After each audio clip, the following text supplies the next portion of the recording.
تصريحات خطيرة وردود أفعال عالمية بعد فوز ليفربول على ليستر سيتي في الأنفيلد، وبعد إحراز النجم المصري محمد صلاح الهدف الثالث الدقيقة 82.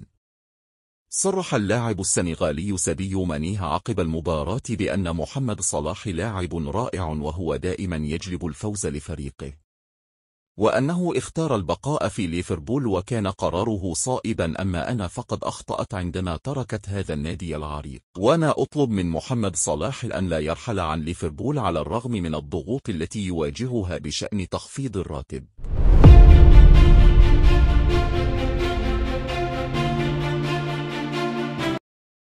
أما مدرب ليستر سيتي ليستر فقد صرح بأن ليفربول عازم على الفوز بالدوري، وخاصة أن به لاعب مميز وهو محمد صلاح، واعتقد أن هذا اللاعب من أعظم لاعبي العالم في الوقت الحالي بعد ميسي ورونالدو، ولكنه يفوقهم عقلية إذ قرر البقاء في النادي ليصبح أيقونة في ليفربول تعشقه الجماهير التي تنتظر منه الكثير وتطلب منه البقاء في ليفربول. جماهير ليفربول تغنى للنجم محمد صلاح الصغار والكبار ويطلبون منه البقاء.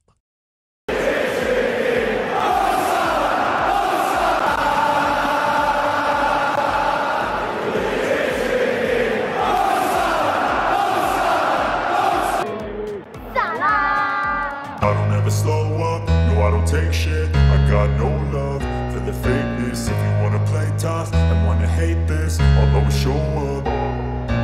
I don't ever slow up, no I don't take shit. I got no love for the fakeness. أصبح صلاح أيقونة لا تتغير وفرحة لجماهير ليفربول التي تعشق النادي وأساطيره عبر التاريخ، وخاصة إذا كان اللاعب نفسه يعشق هذا النادي الكبير. وقد صرح مدرب ليفربول الهولندي أرابا أريني سلوت بأن صلاح هو أفضل لاعب في العالم، وهدفه الثالث في مرمى ليستر سيتي هو الذي أخرجنا بالمباراة، وأن هذا الفوز يعزز صدارة ليفربول لجدول الدوري الإنجليزي، وأن النادي بمجهودات صلاح وزملائه يسير على الطريق الصحيح.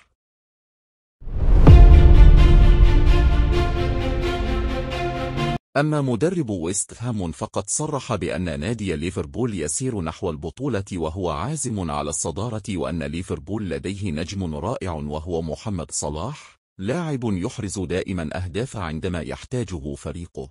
أما ملك بريطانيا فقد صرح بعد مشاهدة المباراة بأنه دائما يشاهد النجم محمد صلاح، وأنه يستمتع بما يقدمه هذا اللاعب، وقد حصل على قميص محمد صلاح وأن فريقه المفضل هو ويست هام، لكن صلاح لاعب يمثل العرب في بريطانيا.